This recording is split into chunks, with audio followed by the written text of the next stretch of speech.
ఆయనకు కృతజ్ఞతాస్తుతులు చెల్లించుడి. కీర్తనలు 118వ అధ్యాయము 29వ వచనం. మేలు కలిగిన కీడు కలిగిన ఆయనకు కృతజ్ఞతాస్తుతులు చెల్లించాలి. దేవుడు ప్రతి సమయములలో మనలను ఆదుకుంటూ సజీవుల సంఖ్యలో ఉంచాడు మరియు శోధనలో పడిపోకుండా కీడు నుండి తప్పిస్తున్నాడు.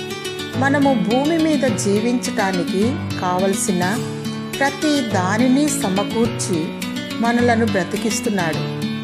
ఎలాంటి అవాంతరాలు, అనారోగ్యం లేకుండా తప్పిస్తున్నాడు. అందుకే దేవునికే మహిమ కలుగునుగాక.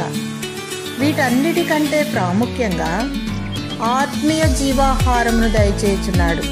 ఆత్మీయంగా జీవింపచేయుచున్నాడు. ఆత్మతో అభిషేకించి జీవ మార్గంలో నడిపిస్తున్నాడు. దేవుడు చేసిన మేలులకై దేవుని స్తుతించు. ఆత్మతోనూ సత్యముతోనూ ఆరాధించు. ప్రభువైన యేసుక్రీస్తుయే దేవుడు. ఆయన ఆరాధనలకు యోగ్యుడు.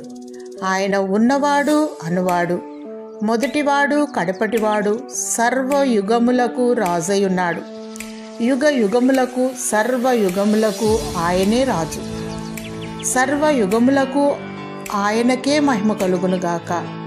దేవుడు నీకు నిత్య జీవము దయచేయునుగాక. ఆమేన్.